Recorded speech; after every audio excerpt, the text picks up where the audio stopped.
सुप्रभात बच्चों।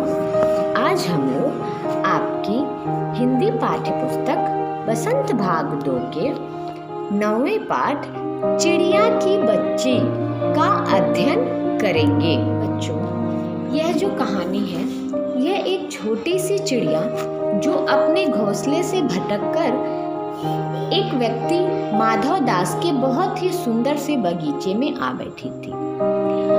उसकी कहानी है। उसके और माधव दास के बीच में जो बातें होती हैं वह इस पाठ में बताया गया है। तो चलिए शुरू करते हैं आज का पाठ चिड़िया की बच्ची।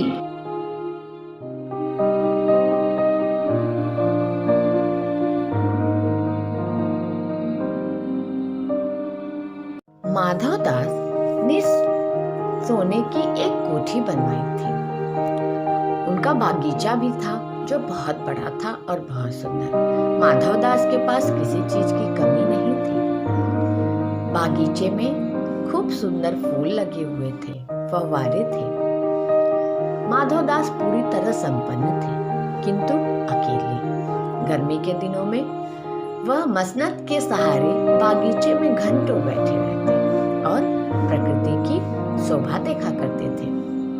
एक दिन शाम को माधव दास मसनत के सहारे अपनी बागीचे में बैठे थे।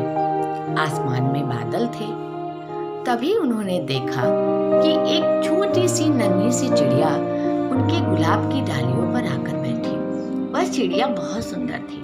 माधव दास को चिड़िया बहुत प्यारी लगी। माधव दास कुछ देर तक उसका उछलना कूदना देखते रहे। फिर उन्होंने नन्ही चिड़िया से बोला, ये भोली चिड़िया, कैसी हो? ये बागीचा मेरा है, तुम यहाँ रह सकती हो। मैंने यह तुम्हारे लिए ही बनाया है। चिड़िया की बच्ची घबराई। ये कौन बोला? फिर उसने देखा एक व्यक्ति उससे बात कर रहा था। वो डर गई। वह बोली, अरे नहीं नहीं, मैं जरा थक गई थी, इसीलिए इस बागीचे में रुक गई। मैं अभी चली जाऊंगी।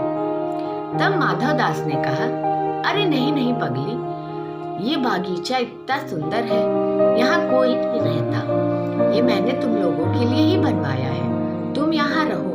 मेरे पास ये सोने का महल है, ये सब तुम्हारा है। तुम यहाँ रह सकती हो। ये सब अकेला मेरा है। मुझे तुम बहुत अच्छी लगती हो। तुम मेरे साथ रहो।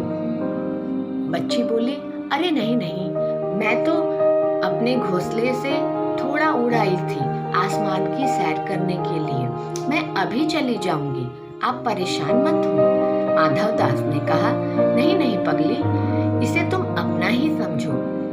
यहाँ तुम्हें सारी सुविधाएं, मैं तुम्हें सोने में मढ़वा के रखूंगा, मोती के दाने दूंगा। चिड़िया बोली, मुझे उससे क्या काम? मैं नहीं जानती सोना क्या होता है। मुझे तो बस अपनी माँ चाहिए। मुझे मेरे माँ के पास जाना है। मेरी माँ मेरी बाट जो रही होगी। माधव दास ने चिड़िया को फिर समझाने का प्रयास किया। अरे नन्ही चिड़िया, यहाँ इतनी सुख सुविधाएं हैं, तुम यहाँ आराम से रहोगी। माँ के घोंसले में क्या है? वहाँ तुम्हें क्या मिलता है? चिड़िया की बच्ची बोली, वहाँ माँ है, मेरे भाई बहन है, वहाँ मेरा घोंसला है जिसमें माँ मेरा इंतजार करती है, मेरे लिए दाना लाती है। वहाँ सूरज की धूप आती है, वहाँ फूलों की खुशबू आती है। मैं अपने घर को जानती हूँ। चिड़िया की बच्ची से माधव दास बोलता है, तुम मुझे नहीं जानती, मेरा नाम माधव दास है, ये सब मेरा है, मैं तुम्हें बहुत खुश रखूंगा। चिड़िया बोली, मैं तुम्हें नहीं जानना चाहती, मैं तो बस अपनी माँ को जानती हूँ। माधव दास चिड़िया को बहुत समझाने का प्रयास करते हैं, पर चिड़िया बस एक ही रट लगाए रहती है कि उसे उसकी माँ के पास जाना है। फिर अचानक माधव दास क्या करते हैं कि अपने बगल में रखे बटन को दबाते हैं। तभी उनकी कोठी में से एक नौकर दौड़ता हुआ आता है और छिप जाता है। माधव माधवदास चिड़िया को अपनी बातों में फंसाए रखते हैं। अरे नन्ही चिड़िया, कुछ और बताओ, कौन कौन है तुम्हारे घर में? चिड़िया कहती है कि माँ है, 2 बहनें हैं, भाई है, मैं हूँ। पर चिड़िया को संतुष्ट नहीं रहती, उसे पता नहीं क्यों एक डर लगा रहता है। तभी धीरे धीरे माधवदास का नौकर उस चिड़िया की तरफ बढ़ने लगता है। तभी अचानक चिड़िया को किसी के पंजों के स्पर्श की आहट सुनाई देती है। वो तुरंत उड़ के भाग जाती है और सीधे अपनी माँ की गोद में जाकर रुक जाती है। माँ की गोद में लिपटकर चिड़िया सुबकने लगती है। ओ माँ कहने लगती है। माँ पूछती है, क्या हुआ मेरी बच्ची, क्या हुआ?